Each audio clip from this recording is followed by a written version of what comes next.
फिर झूठे वादे करने की क्या जरूरत है? 15 लाख देंगे, 2 करोड़ नौकरियां देंगे, ये देंगे वो देंगे। तो सपने दिखाकर जो 2014 में आए थे ना, और 2019 में अगर पुलवामा सतपाल ने पहले खोल दिया होता तो नरेंद्र मोदी की सरकार हिंदुस्तान में दोबारा ना आती, ये ध्यान कर लीजिए। और तीसरी बार फिर बेशर्मी की हद देखिए प्रधानमंत्री की कि इस 15 अगस्त को उसने देश के लिए कहा कि देश एक मुट्ठी में मट्टी लेके सेल्फी दे, हम शहीदों को उनकी शहादत के लिए सलाम करेंगे। बताइए कितना बेशर्म प्रधानमंत्री है।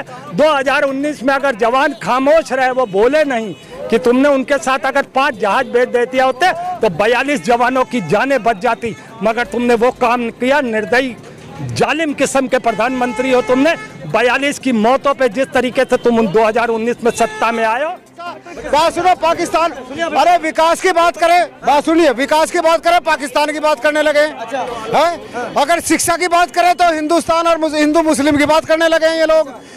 इनसे शिक्षा की बात करो, पाकिस्तान पे ले जाएंगे। पाकिस्तान से हमारा क्या लेना देना है? तुम अपने विकास की बात करो, अपने शिक्षा की बात करो। कितने में नहीं है? मोदी जी आएंगे, मोदी जी आए, कन्फर्म आएंगे। हाँ बताइए, शासन अमित शाह, बताइए। मेरे दिल में मोदी जी क्यों बसे? कुछ अच्छाइयाँ हैं? इसीलिए बसे हुए हैं कि आज मोदी जी नहीं होते तो हमारा देश अंतर्राष्ट्रीय स्तर पर इतनी पहचान नहीं होती जितनी आज है। 70 साल से पहले, मैं तो अगर उम्र कम होगी मेरी, 40 साल होगी, 70 साल की जानकारी नहीं है, तो उससे पहले इंडिया भारत कोई जानता था?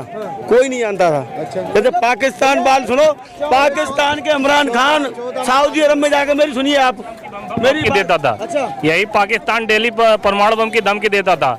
आज उसकी धमकी निकल गई है, वो अपना अस्तित्व खोज रहा है कि कहाँ हम रहे। 14 के बाद लोगों को मामला ये जितनी भी जनरेशन है ना, ये पैदा ही 2014 में हुए। 2014 से पहले ये बाइक भी आ चुका था, कंप्यूटर क्रांति आ चुकी थी, आपके हाथ में फोन आ चुका था, आपके हाथ में राशन भी मिलता था। सारी व्यवस्थाएं 2014 से पहले थी। पाकिस्तान नहीं डरता था, बता रहे हैं पाकिस्तान। अरे भाई तुम यहाँ की बात करो ना, जब वहाँ का टमाटर 200 रुपए था तो आप चिल्ला रहे थे, और यहाँ हो रहा तो कोई बात नहीं है। टमाटर गवर्नमेंट के हाथ में नहीं है साहब।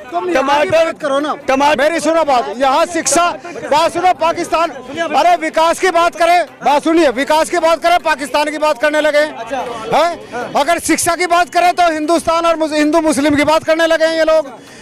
इनसे शिक्षा की बात करो, पाकिस्तान पे ले जाएंगे। पाकिस्तान से हमारा क्या लेना देना है? तुम अपने विकास की बात करो, अपने शिक्षा की बात करो। कितने रोजगार का स्तर कैसे पहले क्यों नहीं बने? वो रोजगार का स्तर सही है यार, गुलामी से क्या बात? दूसरी नौकरी करो, अपना काम तलाशिए, खुद काम करो अपना। अच्छा, रोजगार जरूरी काम, खून पसीना भाग भाग कर पुलिस में भर्ती हो, अपना काम नहीं है कोई, जूते काटना सीख लो। पहले सब एसडीएम नहीं बन गए थे, तब डीएम नहीं बन गए थे, सबको सरकारी नौकरी नहीं होली। देश में मुश्किल से 4 से 5% सरकारी नौकरियों की वैकेंसी है, उससे ज्यादा कोई भी गवर्नमेंट आएगी नहीं कर सकती है। सबको 95% जनता जो है प्राइवेट जॉब ही करती है सर। अब आप सोचिए, अगर जो है सबको सरकारी नौकरी मिल जाएगी, राहुल गांधी आ जाए, मायावती आ जाए, किसी को भी आप बना दीजिए, कोई दे नहीं सकता है। ये समझने का विषय है, ये चिल्लाने का नहीं।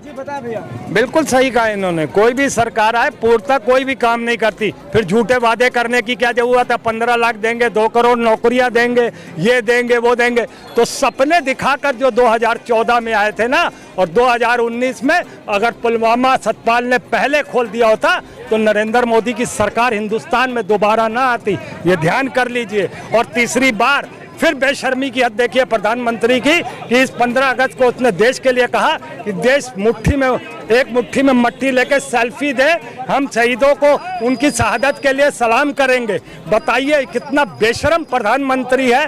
2019 में अगर जवान खामोश रहे, वो बोले नहीं कि तुमने उनके साथ अगर 5 जहाज भेज देते होते तो 42 जवानों की जानें बच जाती, मगर तुमने वो काम किया। निर्दयी जालिम किस्म के प्रधानमंत्री हो तुमने।